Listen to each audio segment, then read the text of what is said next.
Hello and welcome to my RMR Rundown. I did a preview to the RMRs that were going on at the moment, and although one of the EU one has finished, I'm going to wait until the second Group B has finished so we can do all the last chance and mop it up there. It's also been a bit of a mess over there. However, my predictions for the other two went pretty well. As you can see up on screen, we've got Furia going through in first place. I had Liquid, but Liquid actually lost to Furia, so I'm not feeling too bad about that. The rest were pretty straightforward. We had Pain and Complexity going through as well, and I did state in my video I expected Imperial going through, but looks like their luck has finally run out. The last dance is over, and my outside pick of Fluxo were the ones who managed to make it through. Over in the Asian RMR as well, things went how I expected it to go, at least, with Greyhound and the Mongols making it. Those are the two teams I thought would be the best. Mongols had great form coming into this event. They showed a lot of hope in the overseas department. Greyhounds just always seem to make it through. They've got enough talent that helped. The one upset that some people expected to make it was Rare Atom, and unfortunately they had a myriad of complications throughout the event, and they also they couldn't get it done when it needed to. And we're going to be talking about the Asian RMR's issues. Actually, there were quite a few mishaps on day one that caused a massive tech delay, upwards of 5 hours, which actually cancelled the entire first day of the RMR, and that was progressed into the second day where tech issues progressed. The casters on the second day were hot mic'd for at least 20 minutes, just chatting away to production, trying to solve the issues at the start of the day. I actually had to tweet these guys to let them know. Thankfully others had done the same, and they were able to stop the microphones and stop the conversation going out live. But the Asia RMR had some issues. I did some delving in and spoke to some people who were at the event, and I did some interviews. I look a little bit disheveled because at the time of recording last night I was up quite late just to catch one more to corroborate some stuff, and I'm going to be going over some of those things. During the process of getting this information for the Asian RMR, there's actually a great article released over on HLTV by Note, and we're going to look at that one quickly, and I'm going to colour in a little bit around the edges just to fill in some of the details that I found out while I was looking into this event. So we're going to go straight over to that article now. I highly recommend you head over. We're just going to cherry pick some things out of here that I think is important. There were issues at the Americas RMR, but I'll let you go and read this article to find out about it. Some of it will probably pop up on screen, but I will put this in the link in the description because it's fantastic. And as you can see right here, suffers from competitive integrity issues as well as tech delays.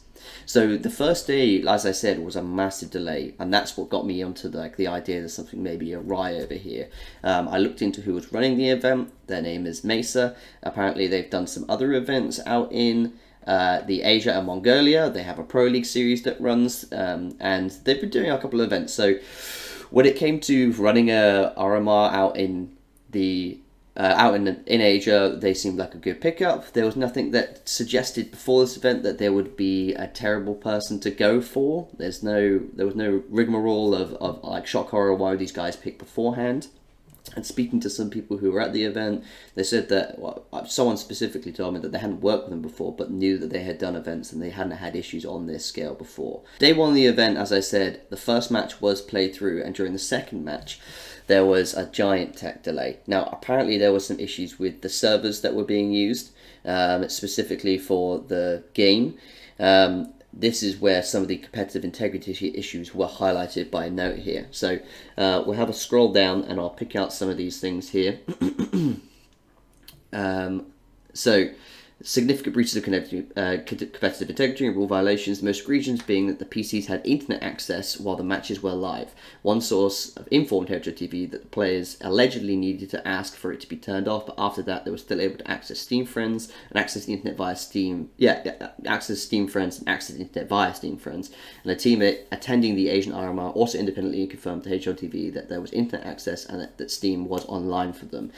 This is super important, and as it goes into highlight via the rulebook, but as a region that has been known for some match fixing in the past, and it's one of those more opaque regions that you can't necessarily penetrate what is going on all the time.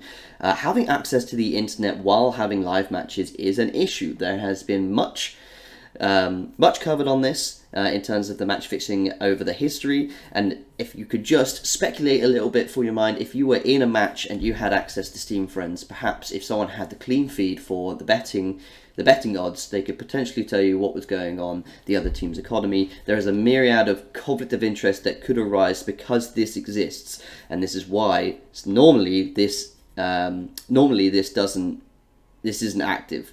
Unfortunately, it was on this occasion. Yeah, when contacted for comment on the issue, Blasting unaware. When I was delving into this, I had this from a couple of people saying that although this was run by Mesa, there were Blast representatives there at the event. However, they were more like overseeing. They weren't necessarily directly running.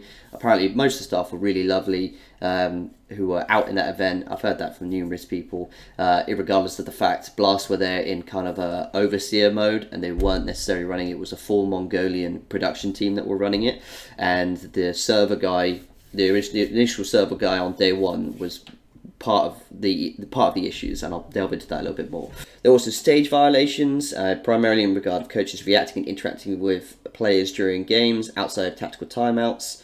And Valve has been extremely strict in this matter. This is true. We saw actually at the event at that event in question, I believe, that Zonic wasn't even allowed to like celebrate his players winning clutches. It got very, very strict with that. Yeah, timeouts were initially set to 60 seconds instead of 30, and the post round was 7 instead of 5, making it possible for players to die in situations where they otherwise would have been safely survived to the following round. And he's actually pointed out some evidence for that as well. So during my digging, I found this from a couple people that on the first day, the individual or individuals who were handling the servers specifically to run the matches were either inexperienced or not familiar with the competitive rule set outside of the base game, competitive rule set that's used at these live events and for these RMRs. And so that's where a lot of the issues arose. The giant tech delay not getting fixed may also have been applied to this, and supposedly by the second day they had some new company or new people in to run the servers. And actually, I think this lines up very well with how the progression of the event went on. As you can see, I think a lot of people at the outline saw what a mess day one was, and then the tech delays on day two wrote off the event. I know I certainly was like, oh, Jesus Christ, what a fuck up. But the later days of this RMR were actually really, really, really good. The matches got fantastic towards the end. There was some other exterior factors that we'll go into, but I think I found some info that kind of makes those make more sense. But yeah, supposedly the initial issues were caused by people who just weren't familiar with the situation, which was rectified on day two. It's a shame that couldn't have been done beforehand for such a big event, and as I suggested earlier, supposedly they've run other events that were fine. It just seems like that they made a fuck up on day one, and unfortunately these things happen, and it couldn't have happened at a worse time. There were reports of also, I definitely saw this a lot, of issues with food at the event. And I think this may have been a little bit confused. I had a conversation on Twitter with someone who outlined a pretty horrible situation. They requested via a form ahead of the event to have kosher food provided for them. Obviously, this is a combination of Asia, but also the Middle Eastern qualifiers.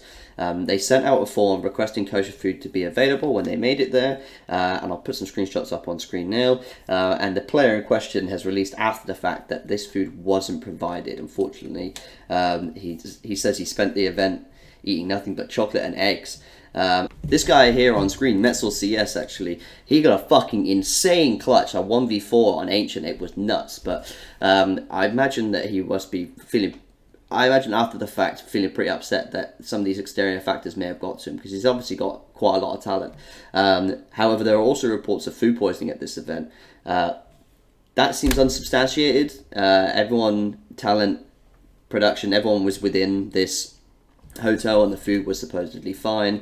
There are suggestions that potentially people who flew on certain airlines arrived sick, and potentially that's where it came from. There were numerous people who had to be subbed out. Kazi during the day one, but obviously that event didn't, that match never actually got finished on day one. Malta as well was forced to sub out and have the Kingfisher step in for him. That was also an external factor. He was just one of the other people who just happened to get sick, unfortunately, but it doesn't seem necessary to be because of the event.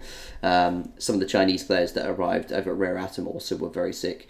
But again, that's not necessarily the event. That was just something that they showed up to the RMR for.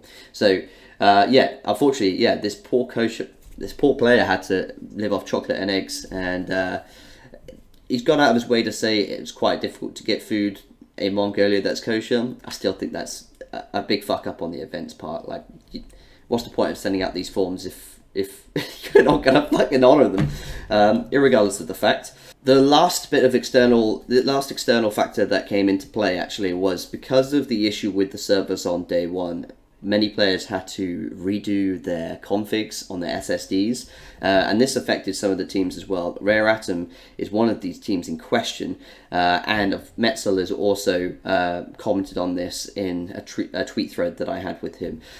He said, that the kosher food wasn't necessarily the worst thing. He survived, but the thing that really got him was being up to 3:30 a.m. in the morning to redo your configs for the next day, which is just nuts.